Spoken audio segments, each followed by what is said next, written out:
अस्सलाम वालेकुम दोस्तों, मैं हूं जुल्किफल ख़ान और आप देख रहे हैं बिन अकबर ट्रैवल्स का यूट्यूब चैनल। दोस्तों, तीन बड़ी इम्पॉर्टेंट अपडेट हैं। कुछ मुल्कों ने पाकिस्तान के लिए बड़ी आसानियां कर दी हैं वीज़ा के अंदर और ट्रैवलिंग के अंदर।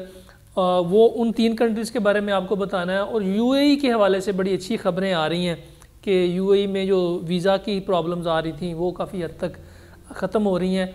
और एक इम्पॉर्टेंट जो अपडेट है वो है कोरोना माइक्रॉन के जो नया वेरिएंट है उसके हवाले से, जो पाकिस्तान में केसेस आ रहे हैं नए, इस हवाले से। ये कुल मिला के हमारी आज की वीडियो हो सकता है कि थोड़ी लंबी हो जाए, लेकिन वीडियो को एंड तक ज़रूर देखिएगा। अगर आपने अभी तक चैनल सब्सक्राइब नहीं किया, चैनल को सब्सक्राइब कर लें ताकि ऐसी इन्फॉर्मेटिव वीडियो आपको टाइम पे मिलती रहें। तो सबसे पहले स्टार्ट करते हैं कल और आज, यानी गुजरा हुआ कल जो था संडे और आज मंडे, जो एनसीओसी की रिपोर्ट आ रही है कोरोना ओमाइक्रॉन वायरस के हवाले से जो नई लहर आ रही है वो काफ़ी तशवीशनाक है। पाकिस्तान में कहते हैं ये वायरस बहुत तेज़ी से फैल रहा है। एक बंदे से दूसरे बंदे में जो उसकी ट्रांसफ़र रेशो है वो बड़ी तेज़ है। पाकिस्तान में आज 117 नए केसेस रिपोर्ट हुए हैं जो कि सिर्फ पिछले 24 घंटों में आए हैं और ये तेज़ी से फैल रहा है। ये वायरस उतना ख़तरनाक नहीं है जितना कोरोना का जो पिछला वेरिएंट था, डेल्टा वेरिएंट था, लेकिन ये इसका फैलाव बहुत तेज़ी से ये फैल रहा है। एक बंदे से दूसरे बंदे को बड़ी जल्दी ट्रांसफ़र हो रहा है, लेकिन ये उतना ख़तरनाक नहीं है जितना कि पुराना वेरिएंट था। इसलिए फ़िलहाल तशवीश की ऐसी कोई बात नहीं है। लेकिन चूँकि बाकी दुनिया में भी इसकी एहतियाती तदाबीर अपनाई जा रही हैं तो पाकिस्तान ने भी इसके ऊपर वर्किंग स्टार्ट कर दी है। हो सकता है कि मास्क को फिर से लाजम करार दे दिया जाए, जो समाजी फासला था उसको इम्प्लीमेंट किया जाए। होटल्स और जो मैरिज हॉल्स हैं और स्कूल्स हैं इनके बारे में गौर कर रहे हैं कि कम से कम 15 से 20 दिन जो है इनकी ब्रेक लगाई जाए। तो ये इस हवाले से थोड़ी खबर आई थी, तो हम सोच रहे थे कि शायद इसकी वजह से कोई पाबंदी पाकिस्तान के ऊपर ना लग जाए, कि पाकिस्तान की जो फ़्लाइट्स हैं उसके ऊपर पाबंदी ना लग जाए, या फिर जो पाकिस्तान के ऊपर से ट्रैवलिंग है, जो क्वारंटाइन ख़त्म हुआ है बमुश्किल यूएई का, कहीं वो ना दोबारा इंप्लीमेंट हो जाए। तो फ़िलहाल जो रेशो है वो बहुत कम है, 0.3% है। इसलिए 0.3% जो रेशो है ये बहुत कम है।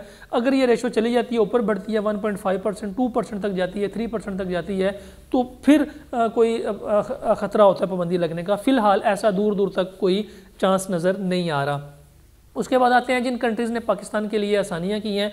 सबसे आगे तुर्की से आज अपडेट आई है कि तुर्की में जो लोग विज़िट वीज़ा अप्लाई करते थे वो ज़्यादातर रिफ्यूज़ हो रहे थे। रिफ्यूज़ इसलिए होते हैं कि तुर्की के अंदर एक ख़ास सीज़न है टूरिज़म का सीज़न जो है, उस दौरान वो वीज़े ज़्यादा इशू करते हैं, जो मार्च से लेकर सितंबर तक चलता है। इससे पहले, मार्च से पहले और सितंबर के बाद अगर आप टूरिस्ट वीज़ा अप्लाई करते हैं तो आपको ख्याल रखना चाहिए कि आपने उन जगह का इंतखाब करना है टूरिज़म के लिए जहाँ पर बर्फ़बारी या स्नोफॉल नहीं होती। तो तुर्की से अच्छी खबर ये आई है कि जिन लोगों के वीज़े रिफ्यूज़ हुए हैं दिसंबर के अंदर, चूँकि बहुत ज़्यादा तुर्की ने वीज़े रिफ्यूज़ किए हैं, तो तुर्की का वीज़ा रिफ्यूज़ होने के बाद 90 डेज़ के अंदर इनकी शर्त होती है कि आप दोबारा केस को अप्लाई नहीं कर सकते। 90 डेज़ आपको वेट करना पड़ता है, 90 डेज़ के बाद आप दोबारा केस को अप्लाई कर सकते हैं। लेकिन उन्होंने ये शर्त ख़त्म कर दी है। अगर आपका केस दिसंबर में रिफ्यूज़ हुआ है तुर्की का, तो आप कल ही या परसों दोबारा इसको अप्लाई कर सकते हैं अपने डॉक्यूमेंट्स के अंदर थोड़ी बहुत चेंजिंग करके, या फिर ये देखे कि किस वजह से आपका वीज़ा रिफ्यूज़ हुआ है, उस रीज़न को चेंज करके आप इसको दोबारा अप्लाई कर सकते हैं तुर्की के हवाले से। तुर्की की चूँकि हमारी वर्किंग काफ़ी ज़्यादा होती है, इसलिए अगर आपको तुर्की के बारे में इन्फॉर्मेशन चाहिए तो नीचे कमेंट सेक्शन में आप इसके बारे में लिख दें। हम आपको तुर्की की पूरी डिटेल्स भेज देंगे कि इसका वीज़ा कैसे अप्लाई होता है। इसके बाद आते हैं बहरीन की तरफ। बहरीन ने पाकिस्तानियों के लिए ई वीज़ा सर्विसेज इंट्रोड्यूस करवा दी है, जैसे कि यूएई की थी। पहले बहरीन का स्पॉन्सर वीज़ा निकलता था। स्पॉन्सर वीज़े का इशू ये होता था कि स्पॉन्सर को खुद एयरपोर्ट पे आके रिसीव करके पैसेंजर को लेके जाना पड़ता था होटल तक। लेकिन जब जो ई वीज़ा सर्विस है, इसमें आपने ऑनलाइन ही अपनी वीज़ा फ़ीस पे करके अपना वीज़ा लेना है।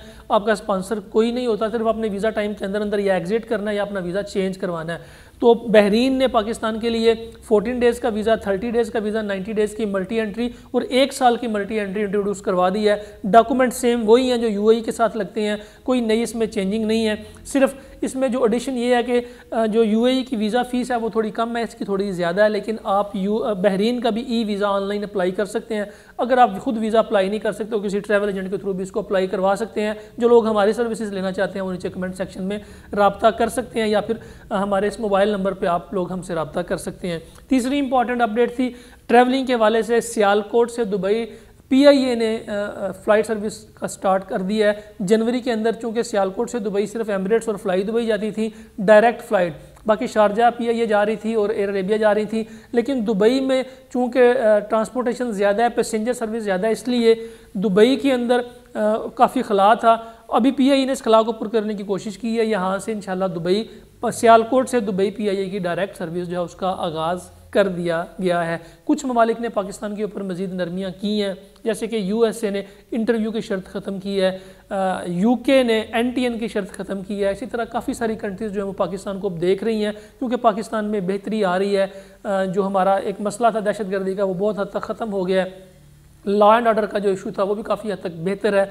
टूरिज़म, चूँकि सारी दुनिया से लोग पाकिस्तान में टूरिज़म के लिए आ रहे हैं, जो हमारे शुमाली इलाका जाते हैं वहाँ लोग देखने के लिए आते हैं। यहाँ पे जो गुरु नानक का जो वो है कॉरिडोर है वहाँ पे लोग आते हैं, करतारपुर देखने के लिए आ रहे हैं। सारी दुनिया से लोग पाकिस्तान में टूरिज़म के लिए आ रहे हैं, इसलिए पाकिस्तान के ऊपर भी नरमियाँ मरहलावार की जा रही हैं। तो हमें उम्मीद है इंशाल्लाह आने वाले वक्त में पाकिस्तान के लिए काफ़ी आसानियाँ पैदा हो जाएंगी वीज़ाज़ के हवाले से। ये इंपॉर्टेंट अपडेट्स थी ट्रैवलिंग के हवाले से और वीज़ा के हवाले से। UAE में जो सबसे अच्छी खबर आ रही है वो ये आ रही है कि जो वीज़ा प्रोसेस टाइम था 10 से 15 दिन लग रहे थे, कुछ केसेस में तो पूरा दिसंबर का महीना पूरा गुजर गया, ना कोई अपडेट आई, ना प्रोसेसिंग आगे बढ़ी, केस सिक्योरिटी में भेज दिए, रिजेक्शंस बेतहाशा आनी शुरू हो गई। लेकिन जनवरी में जो अब हमें खबरें आ रही हैं UAE से वो बड़ी अच्छी खबरें हैं। दुबई की इमिग्रेशन ने काम स्टार्ट कर दिया, अबू धाबी ने काम स्टार्ट कर दिया, शारजा ने काम स्टार्ट कर दिया, DIH और प्राइवेट लाइसेंसेस ने काम स्टार्ट कर दिया, धनाता ने काम स्टार्ट कर दिया, सब के सब ने काम स्टार्ट कर दिया है UAE विजिट वीज़े का। इसलिए अब हमें लग रहा है कि UAE का जो विजिट वीज़ा है वो जो 10 से 15 दिन लग रहे थे, अब हमें उम्मीद है ये 8 से 10 दिन में इंशाल्लाह निकलना शुरू हो जाएगा। और जो लोग घबरा रहे थे कि फ़्लाइट्स बंद हो जाएंगी पाकिस्तान की और पता नहीं पाकिस्तानी UAE जा सकेंगे या नहीं जा सकेंगे, सऊदी अरेबिया जा सकेंगे या नहीं जा सकेंगे, फ़िलहाल ऐसा कोई दूर तक कोई चीज़ नज़र नहीं आ रही, चांस नज़र नहीं आ रहे। मैंने नवंबर एंड में भी बताया था, दिसंबर में भी बताया था, दिसंबर एंड में भी बताया था कि फ़िलहाल 15 से 20 जनवरी तक ऐसे कोई चांसेस नज़र नहीं आ रहे कि पाकिस्तान के ऊपर पाबंदी लगे, क्योंकि अभी केसेस की शरह जो रेशो है बहुत कम है। इसलिए हमें फ़िलहाल नहीं लग रहा कि ये ममालिक पाकिस्तान के ऊपर किसी भी किस्म की कोई पाबंदी लगाएंगे ट्रैवलिंग के हवाले से। इसके अलावा जिन लोगों के वीज़े रुके हुए थे और जो बैन सिटीज़ से लोग थे, जिनके ऊपर पाबंदी लगी हुई थी कि जी ये 7-8 जो शहर हैं ये वीज़ा अप्लाई नहीं कर सकते, उन शहरों के अंदर अगर आपकी उम्र 30 साल से ज़्यादा है तो फिर तो कोई प्रॉब्लम नहीं आ रही। अगर आप फैमिली वीज़ा अप्लाई करते हैं तो फिर तो कोई प्रॉब्लम नहीं आ रही, ये वीज़े निकल रहे हैं। लेकिन अगर आपकी उम्र 30 साल से कम है तो फिर स्पेशल कैटेगरी के अंदर आपका केस अप्लाई हो सकता है। दुबई के अंदर भी, अबू धाबी के अंदर भी, शारजा के अंदर भी आपका केस अप्लाई हो सकता है, धनाता में भी अप्लाई हो सकता है। लेकिन इन स्पेशल केस अगर उम्र 30 साल से कम है, 30 साल से ऊपर है आपकी उम्र, तो फिर बैन सिटीज़ का मसला भी हल हो चुका हुआ है। अगर आप फैमिली वीज़ा अप्लाई कर रहे हैं तो फिर भी आपको कोई मसला नहीं है, चाहे आप बैन सिटीज़ से हैं, आपका मसला हल हो जाएगा।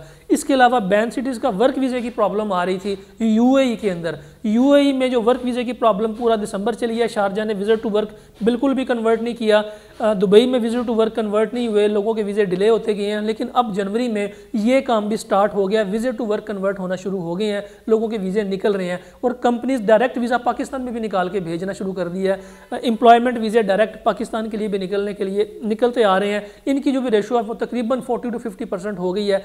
कंपनीज वीज़े निकाल के पाकिस्तान में भेज रही हैं। जो प्रोटेक्टर ऑफिस से जो हमें रिपोर्ट्स आ रही हैं कि UAE के जो वर्क वीज़े हैं वो निकलना स्टार्ट हो गए हैं। इसलिए अगर आपने UAE work visa, visit visa, कोई भी वीज़ा कैटेगरी आप अप्लाई करना चाह रहे हैं, 5 ईयर्स की मल्टी एंट्री अप्लाई करना चाह रहे हैं, 5 ईयर्स की मल्टी एंट्री भी दिसंबर में सब रिफ्यूज़ कर दी, उन्होंने 99% रिफ्यूज़ कर दी थी, लेकिन अब जो है उसकी पोजीशन भी बेहतर हो गई है 5 ईयर्स मल्टी एंट्री की। इसलिए जनवरी ओवरऑल एक बड़ा अच्छा साल आ रहा है पाकिस्तानियों के लिए।